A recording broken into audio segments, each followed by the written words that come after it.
हज़रत शेख हसामुद्दीन माणिकपुरी। हज़रत शेख हसामुद्दीन रहमतुल्लाह अलैह आलिम आरिफ़ ऐं खुदाई इसरारनि जा ॼाणू साहिब विलायत बुज़ुर्ग हुआ। संदन ॾाॾो हज़रत मौलाना जलालुद्दीन माणिकपुरी पिणु हिकु अल्लाह लोक बुज़ुर्ग हो। हज़रत शेख हसामुद्दीन नंढपिण खां ई इबादत गुज़ार ऐं ओजागो कंदड़ शख़्स हुआ। पाण समूरी राति अल्लाह पाक जी इबादत में गुज़ारींदा हुआ। रोज़ानो 41 भेरा सूरह यासीन पढ़णु संदन मामूल हो। पाण क़ुरान शरीफ़ लिखी रोज़ी कमाईंदा हुआ। संदन वालिद हज़रत मौलाना ज़ाहिद ख्वाजा पिणु मुत्तकी ऐं परहेज़गार हुआ।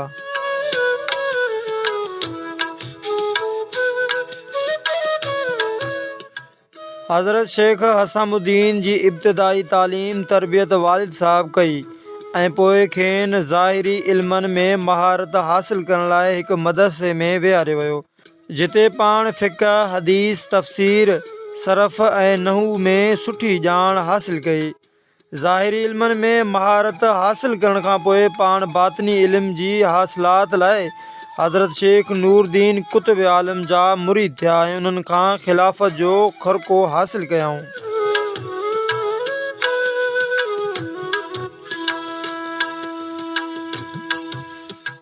पाण शरीयत ऐं तरीक़त जा ॼाणू हुअण सां गॾु निहायती परहेज़गार ऐं इबादत गुज़ार हुआ। संदन सीरत इंतहाई मिसाली हुई। पाण वाइज़ गुफ़्तगू जा पिणु माहिर हुआ। संदन गुफ़्तगू ऐं कौल मां कुझु चूंड तालीम ॾिजे थी। हिकु मौक़े ते पाण फरमायाऊं त मुरीद ऐं मुर्शिद जो नातो ईअं आहे जीअं अछे कपिड़े में को अछे रंग जो ॻंढि लॻल हूंदो आहे। जॾहिं उहो कपिड़ो धोइबो आहे त उहा ॻंढियल इगड़ी बि धोपिजी अछी उजरी थी वेंदी आहे। अहिड़ी तरह मुर्शिद वटि जेको बि फैज़ हूंदो आहे सो सालिह मुरीद खे बि पहुचंदो आहे। पर जेको मुरीद मुर्शिद सां दिली लगाव नाहे रखंदो ऐं रस्मी तालुक़ निभाईंदो आहे सो अछे कपिड़े में कारे रंग जे कपिड़े जी ॻंढि जीअं आहे ऐं अहिड़े मुरीद खे मुर्शिद वटां को बि फैज़ नाहे पहुचंदो। उन करे मुरीद खे मुर्शिद सां दिली लगाव रखणु घुरिजे, रस्मी नातो न ॻंढणु घुरिजे ऐं हर मोमिन मुस्लमान लाइ मुर्शिद वठणु लाज़मी आहे। वधीक कुझु ज़िकिर आहिनि त सालिक ज़िकिर करण सां आशिक़ थींदो आहे ऐं फ़िकिर करण सां आरिफ़। ख़ुदाई फैज़ ओचितो मिलंदो आहे पर ख़ुदा सां लगाव रखंदड़ दिलनि खे मिलंदो आहे। उन करे ख़ुदा सां दिलि लगाव रखणु घुरिजे। काइनात में फ़िराक त आहे ई कोन, या त हू पाण मौजूदु आहे या हुन जे नूर जो पाछो आहे। काइनात खां ॿाहिरि त हू आहे ई कोन। जेकॾहिं कंहिंखे रूहानी तौरु कुतुब जो दर्जो मिली वञे त पोइ हुनखे क़ुरान पाक जी तिलावत न छॾणु घुरिजे। रोज़ानो हिकु सिपारो ज़रूरु पढ़णु घुरिजे। लालच मर्ज़ आहे, सवाल करणु सकरात आहे ऐं इनकार मौत आहे। दुनिया पाछे जीअं आहे ऐं आख़िरत सिज जहिड़े रोशन। जेकॾहिं को पाछे पोयां डोड़े त उनखे कुझु हथु नाहे ईंदो, पर जेको सिज खे हथु पकड़े त पाछो पाण ई उन जे ताबे थी पवंदो। एतिरा मिठा बि न थियो जो मखियूं तव्हां मथां वेहणु शुरू कनि।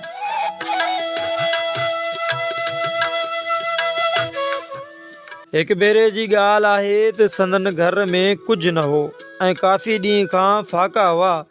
संदन हिकु ॿार रोईंदे अची बुख जी शिकायत कई त पाण आसमान ॾे मुंहुं खणी चयाऊं त ए ख़ुदा तूं पंहिंजा राज़ पाण ई ॼाणी थो, मां छा चवां तोखे। पाण अञा उहे जुमिला चई बसि कयाऊं त हिकु हमराह बहितरीनु खाधो आणे संदन अॻियां पेश कयो। हिकु ॿियो हमराह हिकु मण उर्द दाल जी खणी आयो। पाण ख़ुदा जी महिरबानी ॾिसी लुड़क लाड़े वेठा। पाण बैत थियण खां अॻु ज़ाहिरी इल्म जा ॼाणू ऐं माहिर हुआ। खेनि क़ुरान, हदीस, तफ़सीर ऐं ॿियनि मज़हबी किताबनि जी वसी मुताले सबबि किताबनि जा टुकरनि जा टुकरा यादि हुआ। पर जॾहिं पाण बातिनी तालीम जो ज़िकिर वरिताऊं त ज़ाहिरी इल्म समूरो कुझु अरसे लाइ विसरी वियनि। वरी जॾहिं सलूक जूं मंज़िलूं तइ करे आरिफ़ थिया त संदन इल्म जो ओज वधी वियो ऐं पाण इल्म ऐं मार्फत जा अहिड़ा त मोती ज़ाहिर कयाऊं जो माण्हू दंग रहिजी वेंदा हुआ। पाण रोज़ानो 15 सिपारा क़ुर पाक जा पढ़ंदा हुआ। ॼमण खां वठी विसाल ताईं संदन किरदार ऐं सीरत मिसाली रहिया।